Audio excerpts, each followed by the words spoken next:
I want Britain to be a great nation again. And I'm depressed about how far we've sunk, the dire state our economy is in, and I want to help fix that in any way I can. I still believe what I put forward in 2022 and frankly, what I've believed for most of my life. I think the government is too big. I think one of the big problems over the past 30 years is it's become increasingly unaccountable as well. What I feel is the broader public do want to see change, and that is the change I was trying to deliver. You said I was captain of the ship. The fact is I wasn't captain of the ship because I wasn't running monetary policy. The Bank of England were running monetary policy. I'm very happy to take responsibility for things, provided I have the full ability to actually control them. I didn't have the ability to control them. Welcome to the Master Investor Podcast with me, Wilfred Frost, where we celebrate and learn from the success of the greatest investors, business leaders, and politicians in the world, giving you, our listeners, the edge. This week, we have our first British politician on the podcast and a former Prime Minister, no less. Liz Truss is here with me, who was also a minister in the government for a decade, straddling 6 different cabinet posts, including Chief Secretary to the Treasury, Minister for Trade, and Foreign Secretary, amongst other roles. Liz, I'm delighted to welcome you to the Master Investor Podcast. Good to be on. There's so much we want to get to. The first question, with you sitting here relaxed and smiling, is the extent to which the pros of being outside of politics outweigh the cons. That's a very hard question. Politics is where things get done. But if you're just in politics, you can become almost imprisoned by it. So it's very, very draining on your entire life. It's very consuming, particularly if you're a government minister. But also, you don't have the space to think as much and connect with people. So it's difficult to make major change from within politics. So I think you need a bit of insider and a bit of outsider. In terms of enjoyment, is it nicer on the outside than the inside? I like both, actually, to be honest. I always enjoy life. It's great. We're very fortunate to be here on this earth. We're fortunate to be in a great country like Britain. What is not to love? So I'm a very, positive person who wants to get things done, whatever I'm up to. Well, that's a great sentiment towards life, particularly when you've had big challenges, and we'll get to some of the big challenges in a moment. In terms of snapshot where we are today, do you believe more or less, or in a different way, in your general argument towards the need for a sort of smaller state, a smaller government? I still believe what I put forward in 2022 and frankly, what I've believed for most of my life. I think the government is too big. I think we're over-regulated. I think the welfare state is too big and is a drain on our kind of national resources, but also our resilience and our ability to be successful. So I think, yes, we've got a big government. I think one of the big problems over the past 30 years is it's become increasingly unaccountable as well. So not only is it colossal, it's also very, very hard to change. In terms of the sort of tax and spend picture, rough numbers here, but the tax burden here in the UK overall is approaching about 40%. The EU average is higher than that. It's about 45%. In the US, it's more like 30%. And obviously, it's steadily risen in recent years across the G7, in part because of COVID. In a perfect world, clearly spending cuts are hard to put through, but in a perfect world, what is the ideal overall tax burden for the UK? I'd say it's about 30%. I'd say you want to get to a state where the government is less than a third of the nation's GDP, and ultimately tax catches up with spending, because spending just either goes into debt or tax, and you've ultimately got to pay back the debt. So to me, the spending figure is the important figure, and it should be about 30%. And of course, what we've seen happen in the last 25 years is back in the year 2000, Britain was almost catching up with the US in terms of our GDP per capita. The US is now 50% higher. So what those percentages partly reflect is the lack of economic growth, because it's as a proportion of GDP. So if we'd grown faster, if the economy was bigger, the tax burden would be lower. Do you expect, though, long term, we will always spend a bit more and tax a bit more than the US because we have aspects of the welfare state that you would always want to keep? No, I don't want us to necessarily decide to be a higher tax country than the US at all. I'd rather look, there are problems with some things and the way they run in the US. Like, I wouldn't want to adopt the US health service. I think other countries do it better, like Japan, for example, has an excellent health service. So I'm not saying ape everything in the US, but the US is by far the most successful country economically in the West. And over the past few decades, it's completely outperformed Europe. And this isn't just a British problem. The whole of the European continent is becoming a museum. Manufacturing industry is dying, growth is stagnant. Lots of countries are having debt problems. France has got a very big problem as well as Britain. Let's touch on that then, because in your book, 10 Years to Save the West, which I really enjoyed reading last week, I was really interested in when you talked about Brexit. And obviously, relatively well known that you backed Remain at the time. That was in part through loyalty to Osborne and Cameron before pivoting to be quite a loud Brexiteer later. But in the book, you kind of actually framed the biggest reason for why you supported Remain was it was just after a 2015 Conservative majority, and that there was a lot of work you wanted to focus on reforming the UK, and you thought that the whole departure of the EU would be a distraction, which of course it was. I was really struck by that, because the same sorts of reforms you said you wanted to do pre-Brexit, you wanted to do in 2022, you still sort of talk about now. Lower taxes, less regulation, less bureaucracy. So I guess my question there really is, are we the problem, not the EU? We're both the problem. So I think what I've learned about now is because what I was looking at, I was very involved in things like education and economic policy. So I was just seeing all the issues in the UK, like the Town and Country Planning Act, which basically socialised land planning and has made it very, very hard to build new houses for generations. It's made it hard to build new factories, facilities. It's a huge problem. Which the Labour government are trying to do more about than they've perhaps. done absolutely nothing. And construction is at an all-time low. I mean, they've done absolutely nothing. They're not even willing to take on the environment NGOs who, and the sort of battered newt stuff. They're not really willing to do anything about it. Well, we'll see. Just aren't. The bill is processing through Parliament. I guess my point is I don't think that the Conservative government did much about it. No, that was certainly true as well. I totally accept that. Yeah. But I think you need to go back and repeal the 1947 Act. I think the way that we organise land use in our country is terrible. But that's one example. So I was looking at that from that point of view. And I hadn't really involved myself in Europe very much. It was only when I became a minister, a senior minister, I started attending European meetings, I've begun to understand the negative impact that was having as well. And some of these things, like the Natural Habitats Directive and the bats and newts, emanate from Europe. And one of the big failings since 2016 is we haven't actually got any of these laws off our statute books. So we've got all the bad stuff about Europe still is with us. And, that is a complete failure to really create something that is more dynamic, more entrepreneurial, because that was the opportunity Britain had. But I wanted to mention one more thing about Europe, which is I think our institutions got Europeanized, and that is why they've become so unaccountable.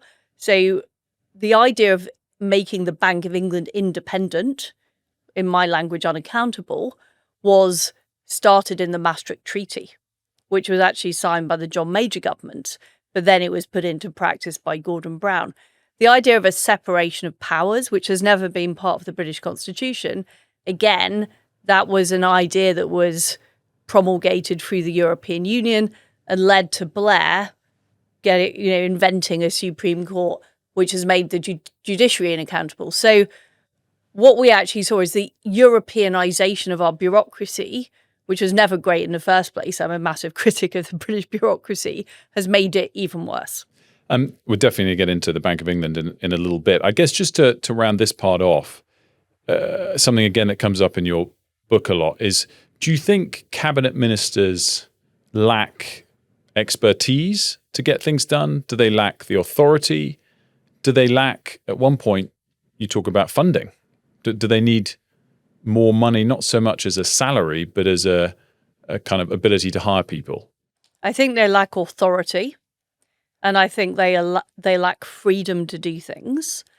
But I also think that in reality in Britain, the Prime Minister has become treated as a president. And the idea of cabinet government has not been a reality for some time. So I think we have to accept the fact that the Prime Minister is the boss, that other cabinet ministers work to him. They're not independent in the way that the whole concept of cabinet government used to be, that everybody had to agree. So I think, but they need much more authority over the people that work for them. And this is the problem. You've got a permanent bureaucracy that isn't chosen by the ministers, that has a lot of power in the system, and that doesn't work. And even Keir Starmer is struggling with it. You can see by the constant reshuffles that he doesn't think it's working. Yeah, it's interesting, the sort of growing consensus perhaps towards needing to rewire things, which we'll touch on. I want to talk about the current government just quickly. Do you commend their ability? You've done a lot of trade deals yourself as trade minister. Commend their ability to get some of the trade deals they've done at a tricky time in the world for free trade?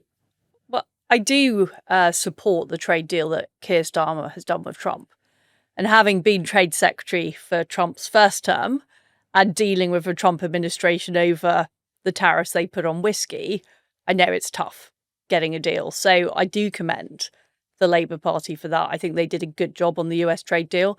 They got a deal before the EU. It showed the benefits of being able to be more nimble. But yes, I would say they've done a good job on trade overall. Are you surprised by Trump Mark II? Because you talk about Trump being loquacious about the opportunities for a trade deal in Trump term one. You surprised he's so anti-trade now, or not? He's just done a trade deal with Britain. So he is. He's his global approach then. He's a deal man. He wants to do deals. Mm-hmm. But what he's done is he's completely upended the World Trade Organization. He's upended the global system, which was essentially giving China a free ride. And now he's doing bespoke deals with each country, which I think is a good strategy, and it's working. Countries are coming to the table. The EU is coming to the table. The EU has frankly had to suck it up, whereas they were, threatening retaliatory tariffs, and now they're having to go along with Trump, which shows the relative economic power now of the EU vis-a-vis the US. The US is in the driving seat in a way it wasn't 30 years ago.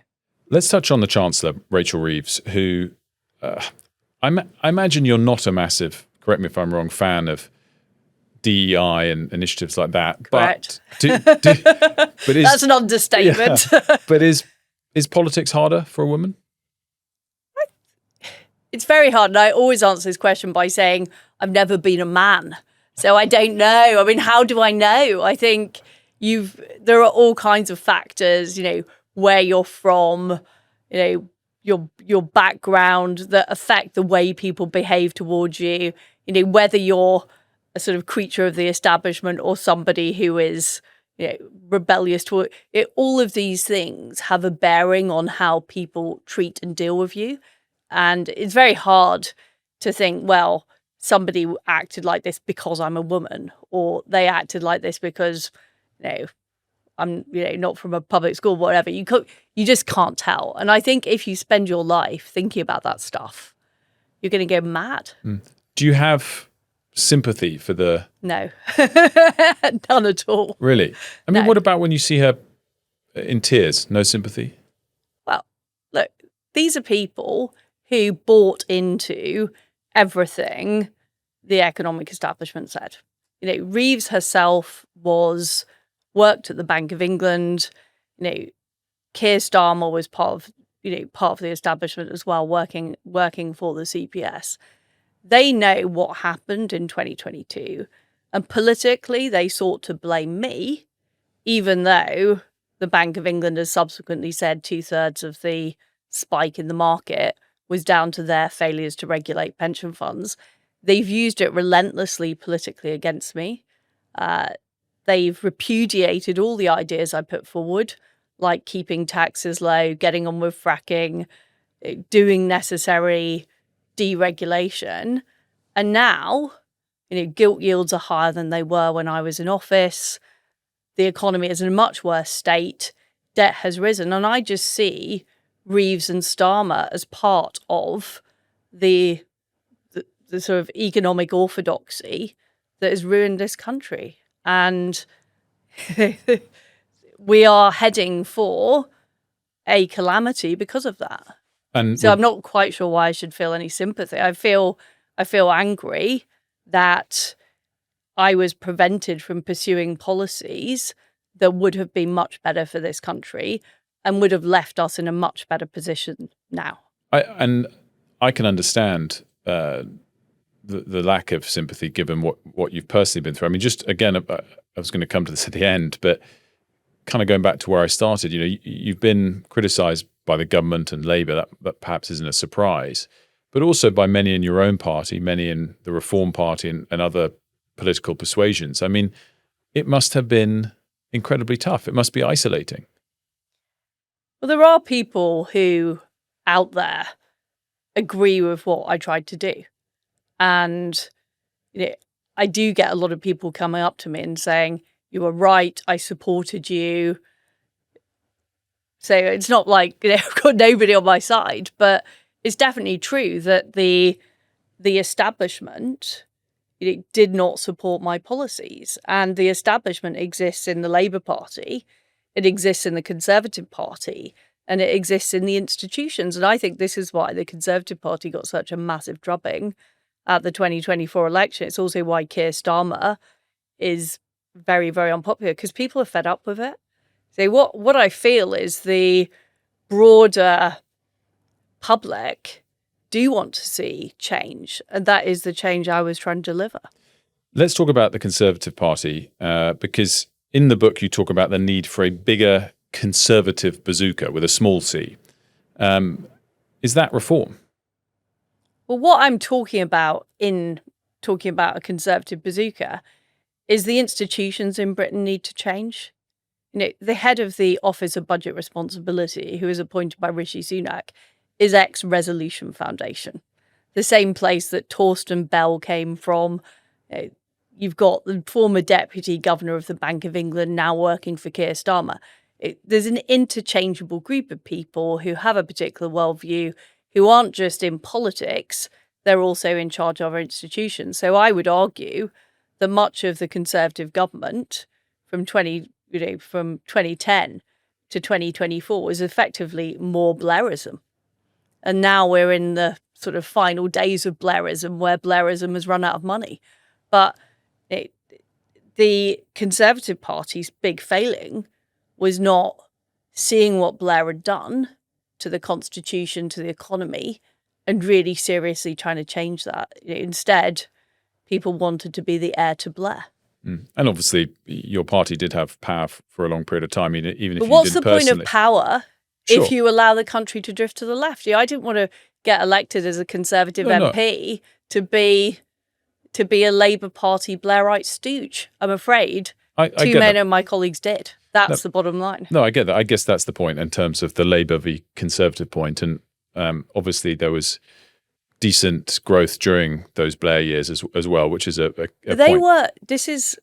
Economic growth is quite a lagging indicator, because if you change planning laws, it takes a few years for investment to come in, for factories to get built. It takes a good 5 years for a lot of long-term supply side measures to work, or taxes. If you lower taxes, you need to wait for the investment to come, the companies to establish. So what I'm saying is, a lot of the early Blairite stuff was just reaping the rewards of the previous Conservative government. And what they did is basically squander all that. He did have a good economic inheritance.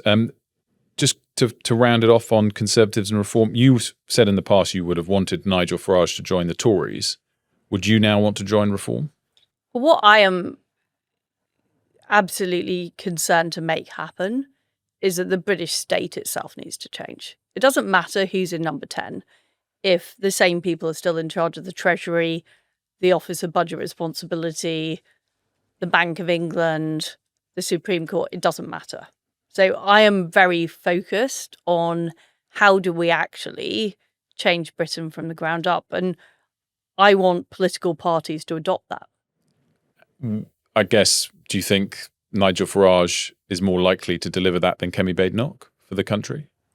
Well, I think the way the Conservative Party is going, they're unlikely to win the election because they're not prepared to acknowledge what happened over the past 14 years and the failings to really take on what I would describe as the leftist establishment. So I don't think she's going to be Prime Minister at this stage. And are you out of frontline politics for good, or would you want to be an MP again? I never rule anything out. Why would I do that? Why would I come on this politics? No, what I've always been obsessed with is I want Britain to be a great nation again. And I'm depressed about how far we've sunk, the dire state our economy is in, the deindustrialization, the fact that we don't make things the same way we used to. We're not a leader in many areas. And I want to help fix that in any way I can. But what I did learn in politics is you can't just fix it from politics.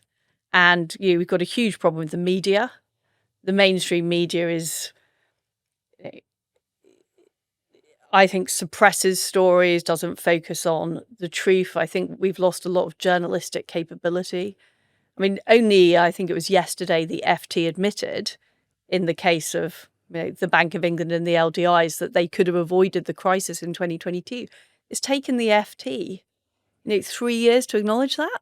I mean, utterly pathetic for an alleged economic newspaper. I saw your tweet on that. And the full article, I think, was, if anything, lent the other way. Well, it's full of FT snark. Well, I don't think the FT's conclusion in that article was that. We'll come to that FT a bit in a moment. Obviously, the point I'm making is there's not serious analysis. Even if people don't agree with me, it's full of snarky comments. The snarky comments I don't support. I do push back on the mainstream media here. Obviously, I'm a fully signed up member of it, and I think we do amazing work. I'm trying to convert you, Wilf. Well, that's what I'm working on. Sky News. That's why I've decided to do this podcast. Sky News comes first. The podcast is a bonus on the side. But I really do think we do amazing. Did they tell you to say that in your contract? Of course not. Of course not. I really believe it, and I think that we all get things wrong, but I think that everyone resolutely tries to do their best to be impartial. If you look at the grooming gang scandal and the way that's being covered by the mainstream media, or the protests about asylum seeker hotels, there are lots of stories that do not get good, honest coverage on mainstream media. I disagree with that, but we could spend the whole time arguing about that, and I want to focus in on economic stuff. When we look back at the mini budget, and I've listened to lots of things you've said since, and obviously read your book, which I thoroughly enjoyed, I wonder, 3 years on, if you dwell and think that politics ultimately isn't just about having good ideas, it's about delivery. And ultimately, you failed to deliver your economic ideas. Is that fair or unfair? Well, I think that if I look at it in retrospect, given the forces I was up against, including malign forces within the Conservative Party as well as the economic institutions, it was a pretty tough thing to try to deliver. But isn't it the job of the Prime Minister to overcome all possible hurdles in your way? Well, ideally, yes, but some tasks are extremely difficult. And if the people who are allegedly supporting you are not supporting you, it's very difficult as a Prime Minister with a parliamentary party who fundamentally don't want to change things. And that was true of the Conservative Parliamentary Party. And you saw under Rishi Sunak's premiership that they just didn't really want to do anything. And even now, they don't really want to change anything.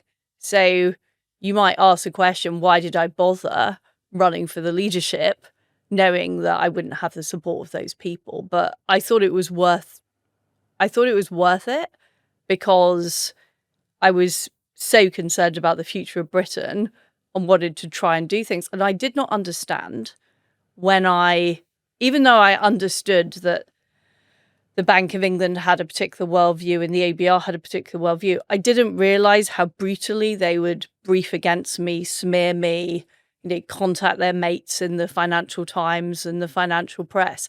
I didn't quite understand how ruthless they would be in undermining me. So, I think my mistake, if you want to put it like that, was underestimating the sheer malevolence of the economic blob in Britain.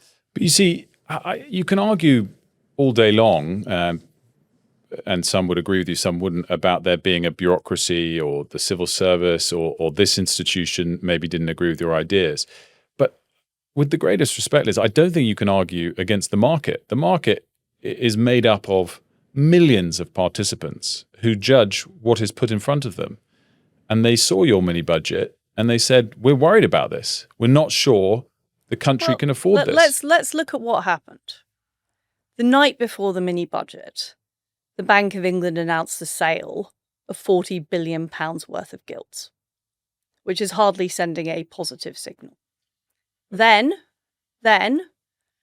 after the mini budget took place, which was well received by business, positive comments at the time, the following Monday, there was a concern in the Asian markets.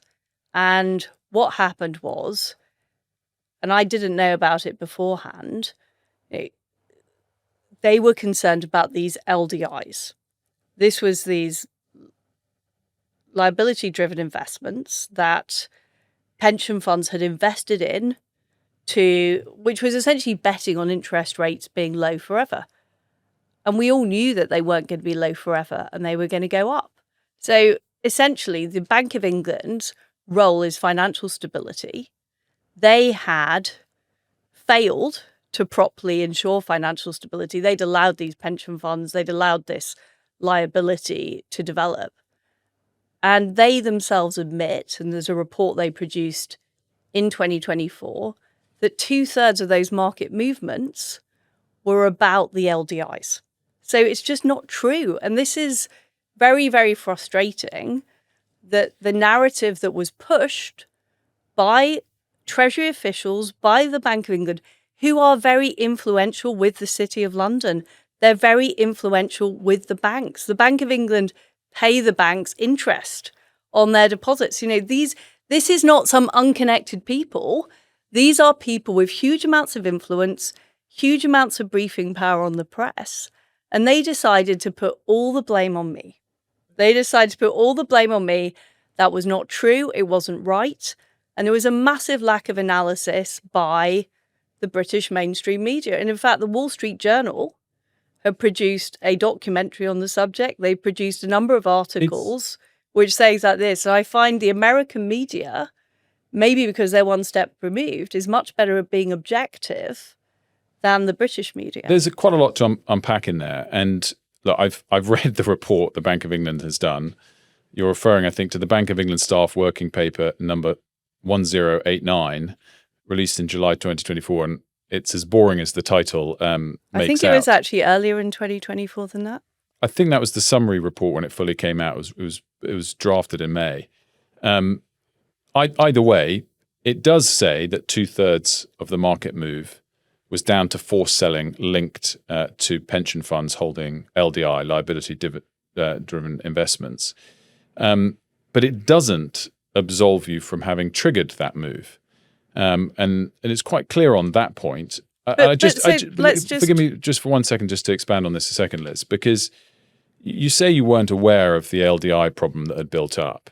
And that, I would argue, is biggest down to the fund managers that bought the products that carried risks more than the regulators. But the regulators have a role, albeit it's the FCA and the Bank pension of England regulator. is responsible for financial Let stability. me just finish 1 second, if I may, Liz, because the biggest point on this as to whether the LDI was a cause or not for the size of the move that you triggered comes back to the point that you were captain of the ship. We'd had a decade and a half of very low rates, juiced further by an enormous amount of borrowing during the pandemic. And I would argue anyone involved in the markets knew that our finances were in a perilous state. So you have to gauge how much of a risk you take with them. And to say, the LDI problem wasn't my fault would be like the captain of the Titanic saying, it's not my fault that there are icebergs out there. So this report says that 2/3 of the market movement was down to the issues with the LDIs. The Bank of England, the night before the mini budget, announced the sale of £40 billion worth of gilts. Another thing that can help trigger such a market move. The markets were already moving, interest rates were already rising, they were rising internationally. This tinderbox was going to be set on fire at some point. So shouldn't you have been more careful? The Bank of England had a meeting the day before your mini budget. It was delayed because of the Queen's death. Unfortunate that it was only 24 hours beforehand. But they did make that announcement the day before. You could have readjusted your plans. Last time I looked, it's the Prime Minister who is the democratically accountable person that runs the country, not the Bank of England. Of course. This is the Bank of England's role is to work with the government to ensure financial stability. And they weren't doing that. They were pursuing their own agenda. This is what, you said I was captain of the ship. The fact is I wasn't captain of the ship because I wasn't running monetary policy. The Bank of England were running monetary policy. I'm very happy to take responsibility for things, provided I have the full ability to actually control them. I didn't have the ability to control them. There was information I didn't have. There was a Bank of England governor who did not take responsibility for financial stability, which is part of his mandate. He hasn't been held to account for that at all. And the fiscal announcement we made in 2022 was smaller than the fiscal announcement that Rishi Sunak made during COVID. It was smaller than the spending review that Rachel Reeves made this year. The fact is, the Bank of England, whereas they go out of their way to support what Rachel Reeves is doing, and you can see that with things like the interest rate cut, even though inflation was going up, they went out of their way to blame me for what happened, even though their own report says that 2/3 of the market spike was down to the issues with LDIs. Now, we had Did you already acknowledge you triggered that spike? Let me just so we had been through all our numbers with officials in the Treasury, sense checking. Is that, how is this going to work with the markets? The Treasury officials did not know about the LDI issue. Now, I think that is a massive problem for Britain's financial institutions, that the Treasury officials who said, and we talked to them about the package, otherwise they wouldn't have signed off doing it. This package, it will cause some movement in the market, but it is not, going to affect it wildly. That was the view of the Treasury officials who did not know about the LDI issue.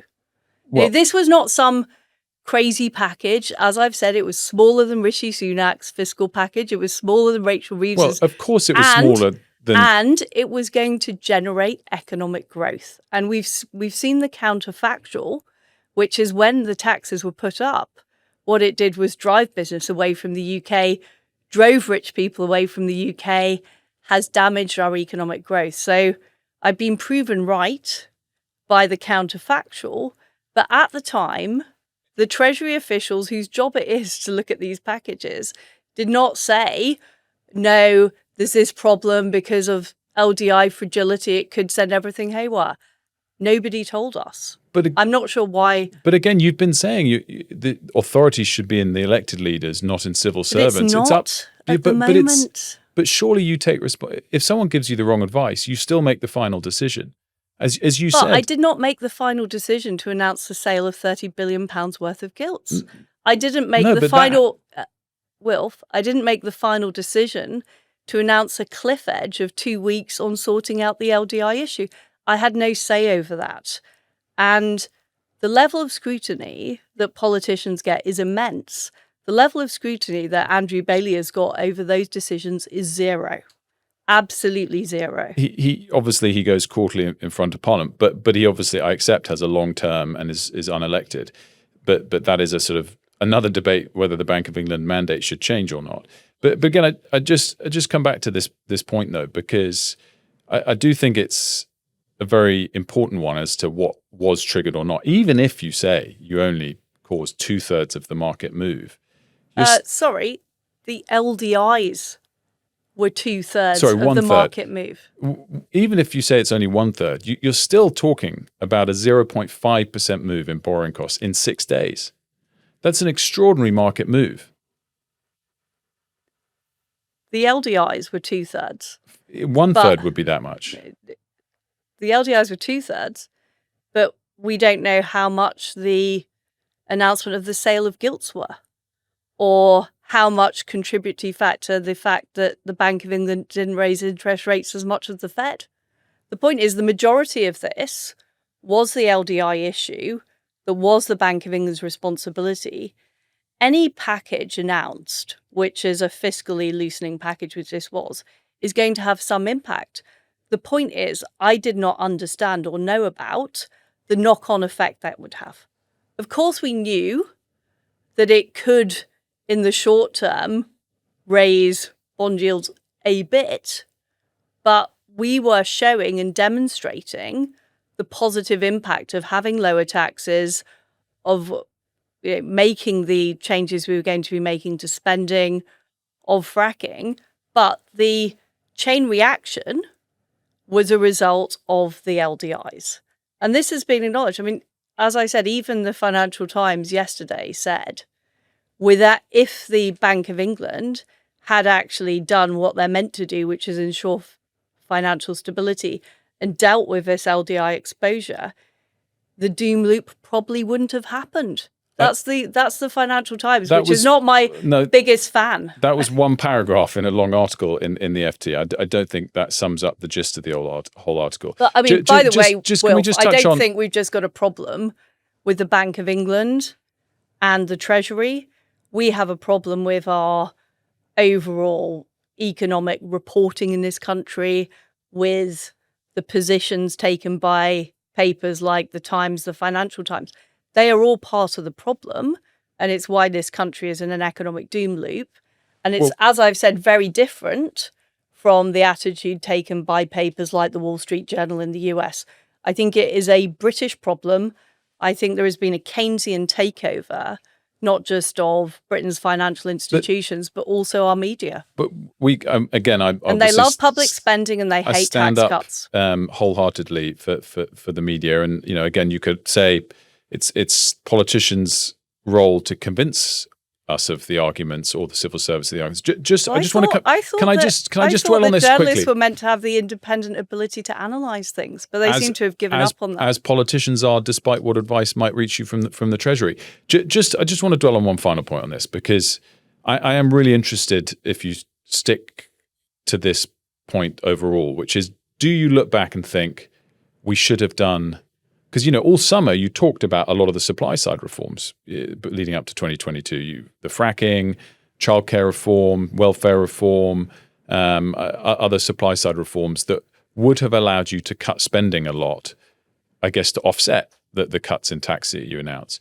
Do you not regret, in light of everything, the fact that those LDI problems, those icebergs were under the water, whether you should or shouldn't have known about them, to have done it in a different order? Could you have sequenced it slightly differently, such that you made clear these spending cuts are coming too? Well, look, we made it clear that we wanted to reduce the welfare budget by increasing welfare only by wages, not prices. And Conservative MPs objected to that. So there were political problems in spending restraint.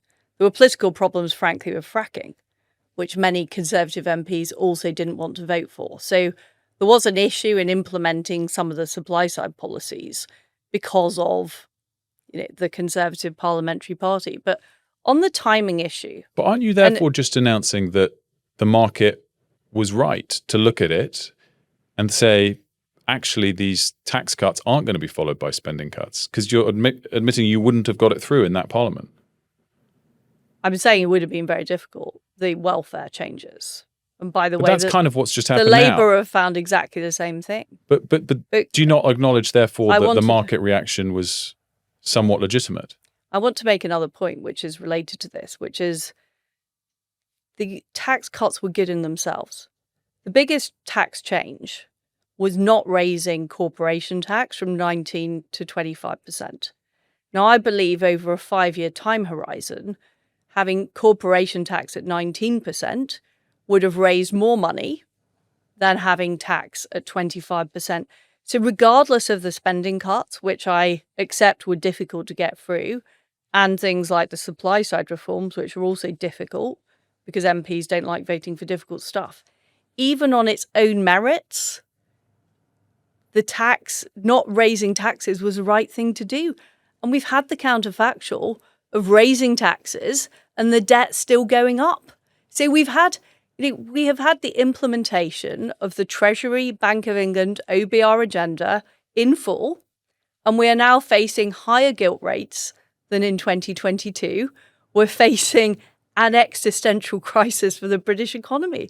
So what I'm saying is that the idea that raising corporation tax to 25% was going to improve Britain's debt position over the medium term was wrong. And I've been proved right. But why not do just the corporate tax cut first then and sequence the others to come? Do you not look back at it and think we could have done this in a cleverer way? No, because what I know is that there were people and institutions actively against our agenda. That is the conclusion I've come to. They're actively against our agenda and they don't believe in the agenda. And I was not able, partly because I didn't have time to do primary legislation to do things like abolish the OBR, I was not able to challenge those people directly. But the corporation tax was by far the biggest part of the mini budget package. And if you remember, what happened after the whole market ructions was the OBR leaked the fact that there would be a £70 billion hole in the public finances, and that I was thinking about reversing the corporation tax. So that is the thing that the OBR wanted me to reverse. That is the tax that I was under pressure to reverse. I wasn't under pressure to reverse getting rid of the health and social care levy, which I did. I wasn't under pressure to reverse the energy package. It was specifically the corporation tax change that I was under pressure to reverse. And that pressure was put on me by the Bank of England, by the Office of Budget Responsibility. That's the reality. They thought I was wrong to keep corporation tax at 19% and not. Do you regret listening to them then? Well, I had to. Do you regret firing Kwasi Kwarteng? Well, I had to.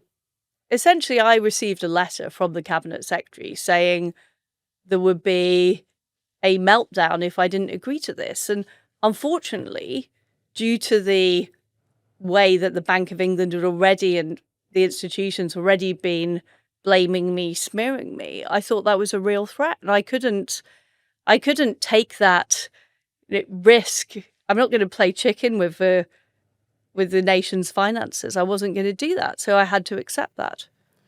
And I guess the final question in that is, you don't think, given that you didn't have that much time, as you said, you didn't have necessarily a majority that was fully behind you, and we were in a fairly perilous state in terms of all the borrowing that had been racked up during the pandemic and the long rates. We're in an even more parlous state now. We might and be. the gilt rates are higher. I mean, this is... No, but this is my question to you. Again, because there are lots of legitimate arguments you made throughout the first half of this interview. I've said many times on Sky News that to say you crashed the economy is misleading, because for me, that definition should say we have a sharp recession to follow, which didn't happen. I think you triggered a sudden spike in interest rates, which could have had repercussions if it had remained. But if you want to make those arguments, I think a lot of people listening will be thinking, acknowledging all those limiting factors, a very short space of time in Parliament, ministers that were a parliamentary party that weren't going to back your spending cuts, a lot of debt already and low rates, which would have built up problems. Do you not look back and think, I didn't have a pair of aces, and yet I went all in? There's no acknowledgement I'm hearing that you could have done things a slightly different way. What could I have done differently? You could have sequenced things. You could have done some of the supply side reform and only some of the tax cuts in the first step and signaled to business the rest was going to come. It's not my job to come up with that. I'm just saying, if you look at the point, what was the outcome? The outcome wasn't what you wanted, and yet you're saying you did everything the only way that it could have been done. I'm saying that with the economic institutions constituted the way they are, it is pretty much impossible to deliver what I would describe as a conservative economic policy. I'm saying that what I learnt from my time as Prime Minister is these unaccountable institutions are extremely powerful. They have a worldview which they seek to impose. And going into it, I did not realise the extent to which they would do things like blindside me by announcing the sale of £40 billion worth of gilts the night before the mini budget. I mean, this is not the behaviour of a central bank that wants to work with the government to deliver economic policy. It's not this is a big problem. And I'm not somebody who, went into number 10 having no experience. I had 10 years of experience working as a government minister, being a cabinet minister, and I saw the way the bureaucracy behaved and the way that I constituted what we were doing in number 10 was to try and deal with that. It was to try and deal with that. And I think, with all respect to people like you who have not worked in government, the constraints on ministers now are massive, absolutely massive. And the ability of officials to push their own agenda has got worse and worse and worse. And I was trying to deliver the policies that I believed were good for the country. I think the counterfactual has proved me to be correct. And what I faced was huge, huge resistance. And you're saying to me, well, why didn't you try and do it in this different order? It wasn't possible. I literally considered every possible alternative of how to deliver this. Bear in mind that we needed to alter the corporation tax the corporation tax raise had already been legislated for, and it was due to come in April 2023. That's why we needed to act quickly, because all the investment that might have come into Britain was leaving. You don't have time to sort of, wait until the OBR changes its mind. Bear in mind, the OBR at the time, because it is a biased institution, it was predicting a £70 billion hole. I would have been waiting until 2024 not to change. That's just the reality of the situation. I'm not. And the reason that I want to say all this, Wilf, is because I want people to understand this so that we can actually change the country in the right way, because we can see what's going on now with Keir Starmer and the constant reshuffles, that he is not actually able to implement the policies he wants. Now, I don't approve of his policies, but I've got no doubt that with the machine as it is, it's pretty much impossible to get anything done. final thing on the Bank of England, obviously their meeting the day before the mini budget was largely in line with consensus. I do acknowledge consensus. Sorry, what does that mean? It was not a wild card announcement. It was in line with what people had expected to be announced, albeit it came the night. Various investment banking. Well, you see, this is what I'm saying about this. Is but my point is you could have economic orthodoxy is the problem. Look, I don't want to revisit. You could have known that sort of thing was coming. Is my point. But what I do accept entirely, as you said there, is I don't know what it's like to be a politician. I get to view it from the outside a bit, and I do think it looks absolutely miserable and very, very hard. And I really appreciate. But it's not. It's not just them. This is not like a sob story. This is saying we've had 25 years of economic policy that has failed. The Bank of England has failed on inflation massively, more than other countries. They've failed on financial stability. We just talked about that. We have a country that is about to possibly get into an IMF-style crisis. We've had economic stagnation. Our public services don't work. It's a disaster zone. And yet, why are people not looking at things like the Bank of England Act 1998 and whether that's been a success? Why aren't they looking at the establishment of the Office of Budget Responsibility? Has the budget got more responsible since it was introduced in 2010? No, it hasn't. And it's like, well,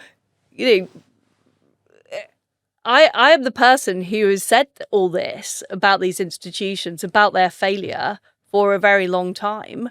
Everybody else, what's their answer? Well, they don't have an answer.